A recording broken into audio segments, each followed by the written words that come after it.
Good morning and welcome to Morning Markets on Wednesday the 1st of April.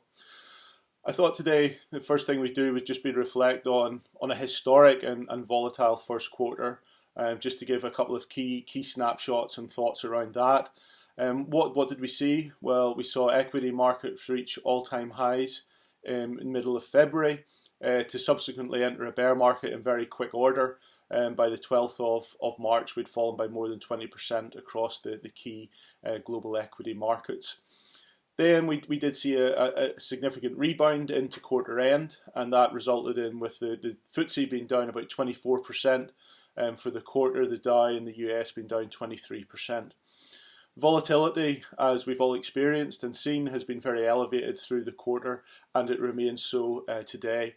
The VIX, the index of implied future volatility, peaked at over 80. It's since declined to the mid-50s, but to put that in context, that's 3 times the mean level that we've seen over the past decade. So volatility remains very high.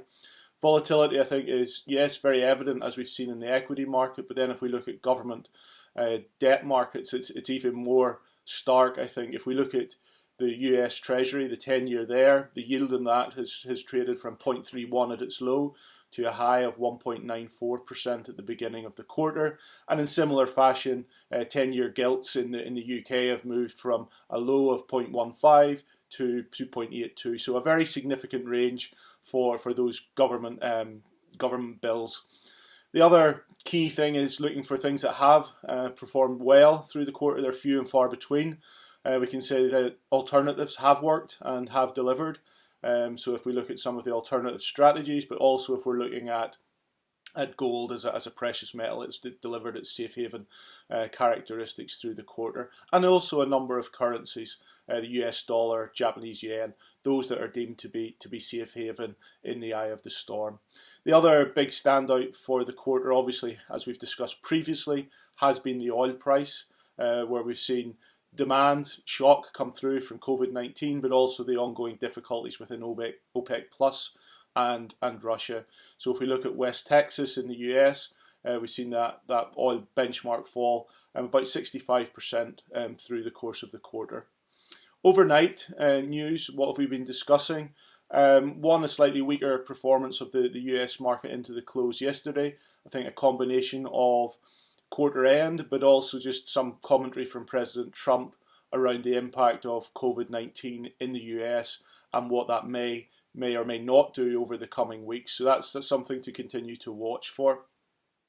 Offsetting that, we did hear that President Trump is thinking about a further stimulus bill and is going to ask Congress for an additional $2 trillion stimulus to focus on infrastructure.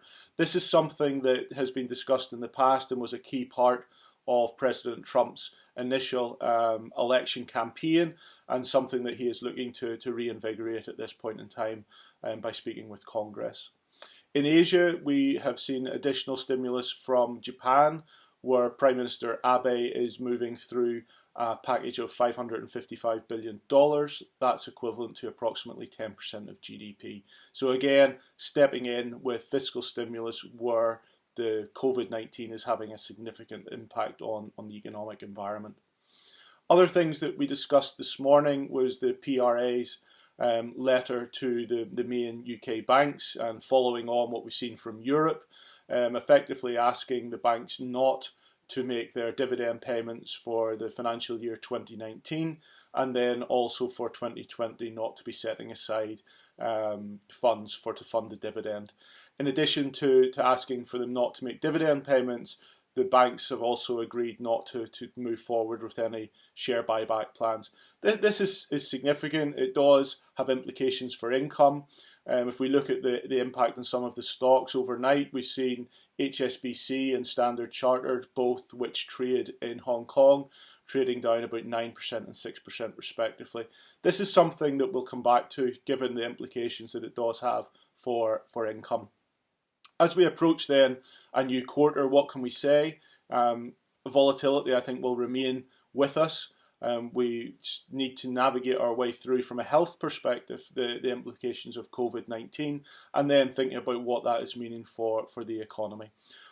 what does that mean for us as investors? I think the key thing is that we need to continue to focus on diversification and the role that diversification plays within portfolios. Thanks for watching, and I look forward to speaking to you again tomorrow. Thank you.